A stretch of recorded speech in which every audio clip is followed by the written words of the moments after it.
Imager's Battalion, the sixth book of the Imager Portfolio, by L.E. Modesitt, Jr., narrated by William Dufris. Copyright 2013 by L.E. Modesitt, Jr. This unabridged audiobook is published by arrangement with L.E. Modesitt, Jr. and was produced in the year 2013 by Tantor Media Incorporated, which holds the copyright thereto. For Logan Elizabeth. 1. In the early summer afternoon, Quaeryt paced back and forth across the narrow stone stoop outside the main entrance to the hold house at Nordrule, occasionally blotting the sweat off his forehead and glancing up at the worn and graying limestone walls and the single square tower that was likely centuries old. The grounds had received indifferent care, and it was clear that the hold house had been cleaned quickly and received new linens just before he had arrived, along with a few rankers and others to assist the hold staff. Just for Vylora and me? That was only one of the things that worried Quaeryt about what Bhayar had in mind. Quaeryt had been waiting for Vylora for well over a week.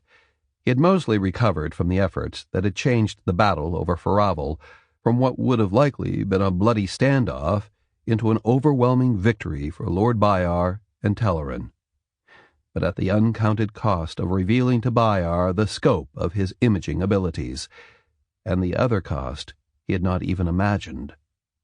He shook his head, not wanting to think about it, or about the icy dreams, along with the bruises and strained muscles that had kept him from sleeping on several nights. Before all that long, he'd be recalled to duty on the forthcoming campaign into Bovaria, and yet Bhayar had insisted that Quaeryt recover at one of Bhayar's less imposing estates and wait for the arrival of Vylora. Is that to keep me away from the commanders and the Imagers? Why? So he and Miskel or Dukalin can see if they can do without me. Somehow, Quaeryt had strong doubts that Bhayar's protestations of concern about him were the only reasons why he had been recuperating in the comparative luxury available at Nordrule, even awaiting Vylora, especially since he likely would only be able to spend a few days with her. He paced back across the stones once again. A courier had galloped up less than a glass before, saying that his wife was some 3 mills away. Since then, every moment of that Mardi afternoon had felt like a quint, every quint like a glass. He'd even asked the kitchen staff to have a light afternoon meal ready, not that he felt like eating, but she might well after the long ride. What is taking her so long? He glanced toward the long winding drive once again, then stopped as he saw riders. He forced himself to stand still and wait while they rode up the narrow, worn and gravelled way. When they were more than 100 yards away, he could see Vylora, with Captain Quaeryt riding beside her, and a full company following them. Once more he was amazed at the grace with which she rode, and what a striking figure she was in the saddle. But then you've always found her so. Their eyes held each other's as soon as she turned her mount around the overgrown garden that the approach drive circled, although neither spoke as she rode toward him and then reined up. "My thanks to you, Captain." Quaeryt inclined his head to Quaeryt, then stepped down to the mounting block. "My pleasure, sir." Quaeryt was already looking into Vylora's light brown eyes, even before she dismounted and stepped into his arms. For several moments he just held her, before murmuring in Bavarian, as they did when alone, "I missed you. I missed you too." Her arms tightened about him. "I worried about you." "Worried about me? When I heard you'd been injured?" Vylora eased back. "I didn't hurt you?" "It wasn't that kind of injury. I got caught in the ice storm." He lowered his voice. "I'll explain later." "You'd better," she whispered, as her arms went around him again, if but for a long moment before she stepped back. "It's been a long ride, and I was so worried." Would you like something to eat? If you wouldn't mind, dearest. Her smile was impish. If it doesn't take too long to prepare. Those should have been my words, he replied with a soft laugh. I said them for you, but I am hungry. I thought you might be. I asked the kitchen to have a light meal ready. Quaeryt turned to Telaryn, who remained waiting. I do apologize, Captain, for my preoccupation. There are refreshments for you and your men and quarters as well. Lord Bhayar has requested that you remain here until further notice. I trust that will not inconvenience you and them. Telaryn smiled. Sir, that is not a problem. Quaeryt understood that, since Telaryn's company would have better quarters and fare. We will talk later. Yes, sir. As two of the rankers assigned to Nordrul hurried out to unload Vylora's gear, Quaeryt took his wife's arm and led her through an ancient square arch into the hold house, guiding her toward the shaded rear terrace beside the fountains, far cooler than any chamber inside. I've never been here before, said Vylora, her eyes taking in the stone walls of the main corridor as they passed through the receiving hall. Until last week, I don't think Bhayar had been either, replied Quaeryt. The thought that Bhayar had so many properties that he'd never even visited one as large as Nordrul, and that Bhayar thought it small, still amazed Quaeryt, although he understood how that could be as they walked past the matching parlors, and then the main dining hall and the grand salon, and finally into the study, with its single wall of books, and out through the double doors and onto the terrace, where a table for two awaited them. "What would you like to drink?" asked Quaeryt after he seated her. "A pale or amber lager, please." Vylora looked to the serving woman. "Two, please," added Quaeryt. The one serving woman eased away, and another placed melon slices before each of them, graced on the side with lime wedges. The first returned with 2 beakers of a pale golden lager. "Thank you," said Quaeryt quietly. Vylora immediately took a lime wedge and squeezed it over the melon, then began to devour the melon, if gracefully, Quaeryt noted. He ate his own melon not quite so quickly, but asked as he finished, "How was your journey?" "I can't believe I ate that so quickly." Vylora blotted her lips with the pale cream linen napkin. "The ride was long and hard. I'm a bit sore in places. I was so worried about you. Yet I had the feeling that you would be all right. Then I worried I was deceiving myself." "I worried about you." "You need to worry about yourself, dearest." "I usually don't have time for that. And when I do, it doesn't matter, and I worry about you." "Keep saying things like that." Vylora took a sip of the lager. This isn't bad." "For the South, you mean?" Quaeryt grinned. Vylora returned the expression. In the momentary silence, he could hear the raucous call of a bird, most likely a red jay, coming from the gardens to be on the lawn behind the terrace. The first serving woman removed the melon platters, and the second replaced them with strips of chilled seasoned fowl, accompanied by sliced early peaches drizzled with thick cream. Quaeryt was surprised to find that he was actually hungry, and neither of them spoke for a time. "Are you going to tell me what happened?" asked Vylora. After a moment, she went on. "Bhayar met me in Faraval. He told me about the ice storm and how the imagers exploded the Bavarian barges." Quaeryt couldn't help but frown. "Dearest, he is my brother, and we spoke for less than a glass. He was very earnest in not wanting to delay my reaching you." "I'm certain he was earnest about that." "We can talk about him later. I want to know about you." Quaeryt glanced to the side of the terrace where the 2 servers stood, then back to Vylora. She nodded in understanding. "Just what happened, although they may not speak Bavarian that well." "The ice came down in sheets. Most of it covered the Bavarians. Bhayar said that we lost almost a battalion. They lost close to 8 regiments. It was truly awful." He paused. "Yet we were so evenly matched that, without the storm, we both might have lost even more." He shook his head. What about you? When I heard, that was why I rode from first light into the night every day. I was caught close to the ice. They told me I didn't wake for 3 days, and they weren't sure I would. They piled quilts over me. He shook his head wryly. I finally woke up sweating. You did too much. Anything less wouldn't have worked. His eyes again flicked toward the serving women. You can tell me more. Later. Vylora took a last swallow from her beaker. As she set it down, her eyes met his again. Quaeryt blushed. Would you mind, dearest, if I bathed? Of course not. You could keep me company. Her smile and eyes were more than inviting as she glanced to the upper levels of the hold house and then back to Quaeryt. As he rose and guided her from her chair, Quaeryt doubted he would recall what he ate. Later, much later, in the orangish glow of twilight, Vylora sat up in the ancient golden-wood bed. You're looking at me as if you've never seen me this way before. I haven't.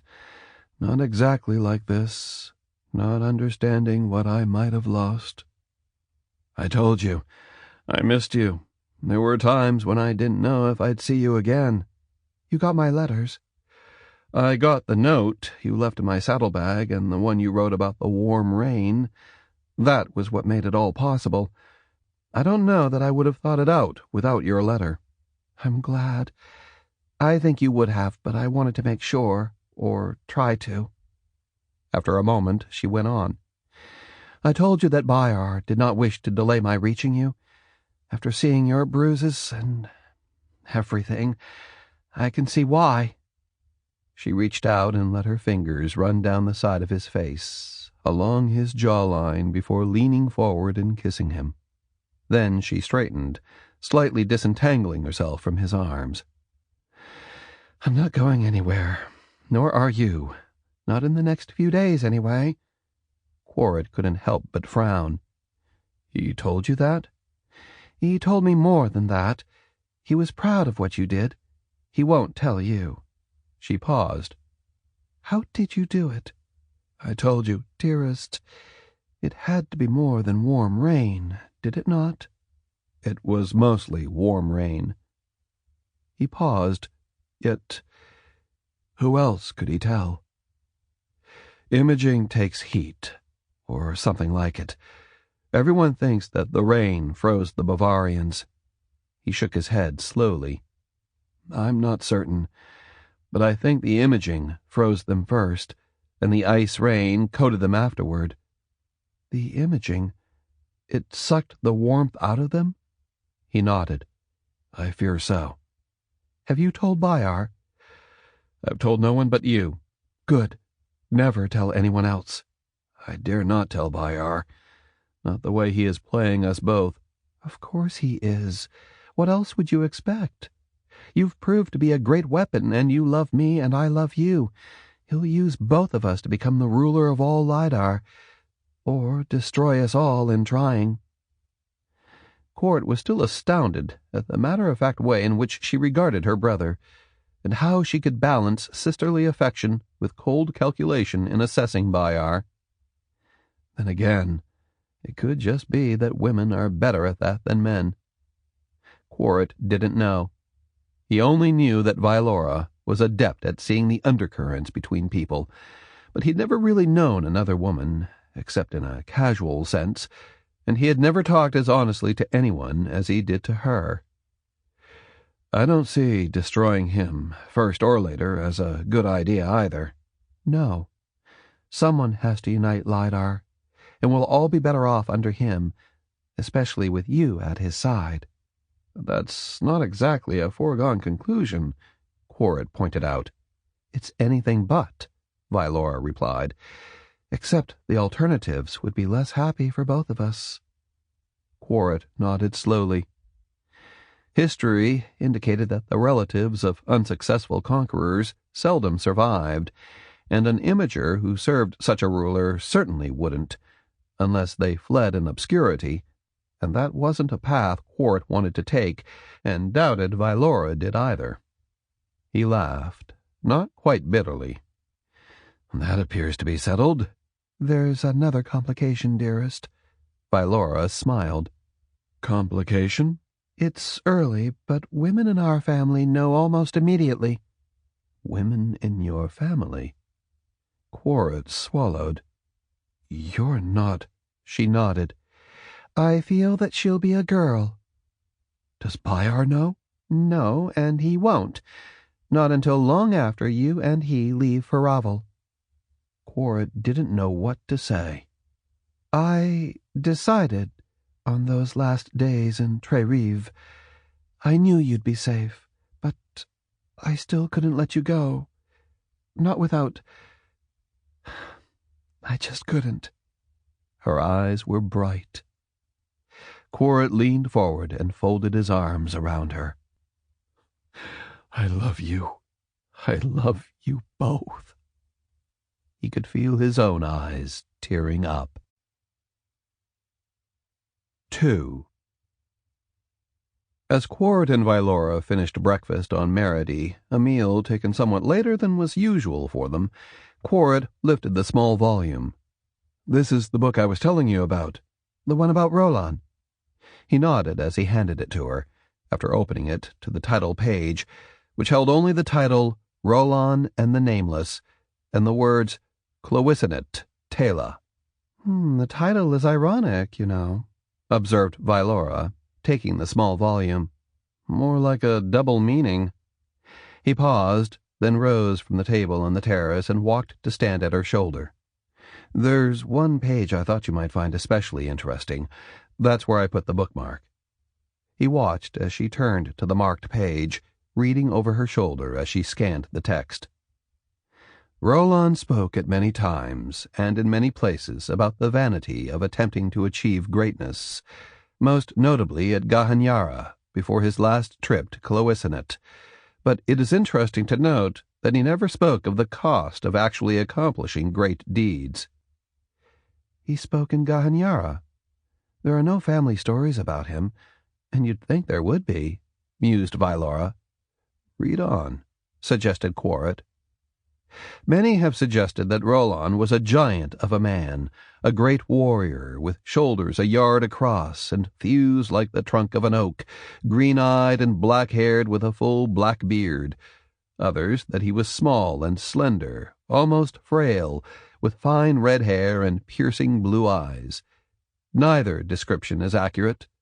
In his prime he was a man slightly larger than most other men, but by no more than a few digits in height. His eyes were black and his hair white blonde, and his left arm was shorter than his right, and crooked, as a result of breaking it while trying to chop down a young oak tree as a youth. "A lost one?" asked Vylora.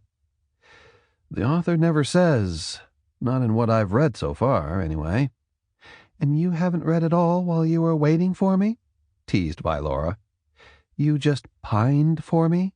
"I did indeed pine for you, as you should be able to tell." Vylora blushed, then closed the book and looked up at him. "Tell me you have not read every page of this volume." "I should have said that I have read nothing that names a lost one, or singles out Roland as one of any such group." Even as he spoke, Quaeryt frowned.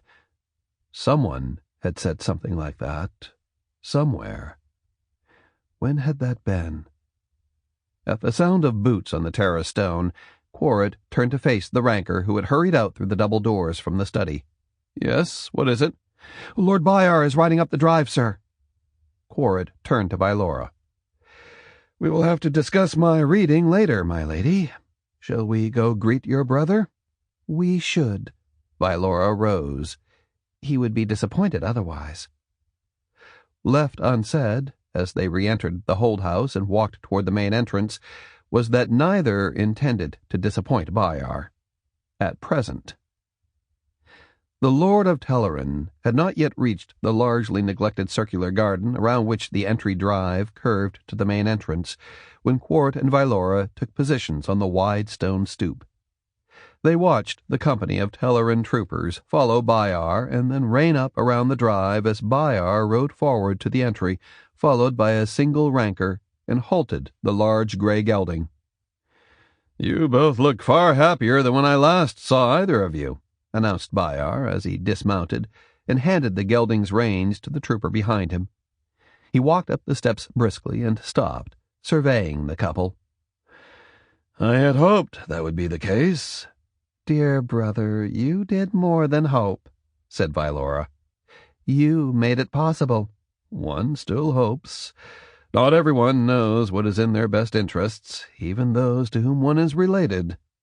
"You have always held our interests dear," replied Quaeryt. "As I should, for those who are related and who hold a ruler's interests as dearly as their own are few indeed." Bhayar smiled, and for an instant even his dark blue eyes smiled as well. "But, alas, I am here to inform you of your increased responsibilities." His eyes turned to his sister. "You should join us in the study as well, so that you may tell Ailina all that is planned when you return to Solus. You will return with my personal guard this time, because your husband will need every company under his command and that of subcommander Minot." Subcommander Minot. Quaeryt didn't like the sound of Minot's promotion at all. Not that Minot didn't deserve it, but because it signified that Bhayar had something in mind that was potentially dangerous to Quaeryt and the Imagers. Still, Quaeryt merely nodded as he and Vailora followed Bhayar into the hold house. Behind them, the company of troopers rode slowly to the side courtyard. When the three entered the study, Vailora nodded to Quaeryt, then closed the door from the corridor before walking to the double doors and closing them. Bhayar pulled a chair up to the small circular table, but waited for Quaeryt and Vailora to move to the other chairs before seating himself. The Lord of Telaryn looked to his sister. "I think this marriage has been good for you."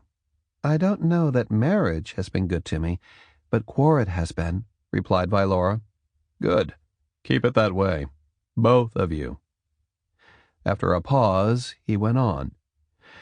"Much as your domestic happiness pleases me, that is obviously not why I am here." "You're here to tell us what our roles are in the coming campaign." Vailora smiled sweetly. "I am to provide you and Quaeryt with my thoughts and observations, and then retire to Solus and console Ailina, while you and Quaeryt begin the long and arduous conquest of Bovaria."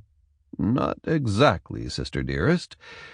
You and Ailina know the internal and court politics as well as anyone. You also have seen Quaeryt struggle with balancing the finances of a province, as Ailina has seen me do with all Telaryn. You will return to Solus with a document, a financial regency, which places you and Ailina in command of the finances of Telaryn until my return to Solus, with full access to all ledgers and accounts. In practice, what this means is that you two jointly have the power to stop any uses of tariff revenues that do not directly support the war against Bovaria. There is also a letter to Finance Minister Heraxes that declares that any attempt on his part to thwart or oppose your exercise of that power will be regarded as treason. He may appeal a decision you make to me, but he must abide by it until I decide." "In short, matters proceed as they always have unless we act, and in all likelihood we will be limited in what we do." "Exactly. Except it allows me to summarily execute Heraxes if he indulges in more than petty thievery, with no complaints by the high holders or other ministers. The document will make that most clear." Bhayar turned to Quaeryt. "While you have been recovering, we have developed a plan of attack and restructured our forces to accomplish that attack. We have formed armies of the south and of the north. The army of the north will advance westward along the North River Road of the Alus directly to Variana. Because most of the population in the area is on the north side, this will be the larger force." Quaeryt had a good idea with which force he and his Imagers would be placed, but he just listened. "The initial force that will travel the South River Road, or what passes for it, will be commanded by Commander Scarpa and will consist of 2 regiments and a full battalion. Those will be Scarpa's 3rd Tilboran Regiment, the newly constituted 5th Tilboran Regiment under subcommander Minot, and the 5th Montagna Battalion under you. That title is largely for effect and because you were governor of Montagna. Worse and worse, if interesting. Quaeryt nodded again. Marshal Ducallan, Sub-Marshal Miskell, and I were not at all pleased with the performance of the 2nd Rentaran Regiment from Piedron, so we have implemented a certain amount of reorganization. 2 battalions from 2nd Rentaran have been transferred to 1st Tilboran under Sub-Marshal Miskell. That allowed us to transfer 2 battalions from 1st Tilboran to 3rd, which in turn allowed 3rd and 4th Battalion of 3rd Tilboran to be moved and become the core of the new 5th Tilboran, along with the remaining 2 battalions from 2nd Rentaran. That made sense to Quaeryt. Scarpa, Miskell, and Minot were all good officers, and especially good at training and improving troopers, although Quaeryt trusted Miskell not at all. You and Major Zalon face a challenge and an opportunity. Bhayar did not smile as he spoke, for which Quaeryt was grateful. Your 1st company will remain as it has. Your 2nd, 3rd, and 4th companies are not properly from Montagna. They actually consist largely of Kellan cavalry that spent nearly 2 years making their way through the Montagnes de Glace after the Battle of Kelgoror. There were originally close to 2 regiments, but the mountains and the winters were hard on them. Kellan cavalry, riding for 2 years. Quaeryt had heard about the Bavarian savagery reputed to have followed the fall of Kell, but to cross the continent by way of the northern mountains? For reasons we all know, Bhayar continued, they wish to be part of the campaign against the Bavarians. They know of the background of our family, and they asked if there happened to be a Farsi officer under whom they could serve. I told them that the best I could do was a Telaryn officer who was of Farsi descent and married to my sister. Bhayar did smile, if faintly. I felt that was an accurate representation, was it not? More accurate even than you know, it appears. That was accurate, sir, replied Quaeryt. Vylora nodded. That will provide a full battalion under you, but Marshal Ducallan thought it might be best if Major Zalon remained as your 2nd in command. Major Zalon expressed pleasure at remaining as well. Zalon is an accomplished and practical officer, said Quaeryt. As are you, from all reports. Bhayar leaned back slightly in the wooden armchair. We've had to wait some for additional forces, and there are others that will join us as they can. Karst has likely only received reports of what occurred at Faraval in the last week, and there will be no reports on what we plan to do. He will doubtless pull troops from the border with Antiago, but those will likely withdraw directly to the area around Variana. He will be using conscripts, perhaps heavily. We will move decisively, and it is likely that we will not face great resistance until we near Variana. As Bhayar continued to summarize the situation, Quaeryt and Vylora listened. Unlikely Karst has many imagers, if any, and they will be held in reserve. I would prefer that you not strain yourself or your imagers any more than necessary. Bhayar stopped and cleared his throat. And now I must take my leave. I expect you to spend Vendredi and Samedi in Faraval with your forces. You may take Soleil off, as will all forces, and we will set out on Lundi. We for the west, sister dear, and you for Solus.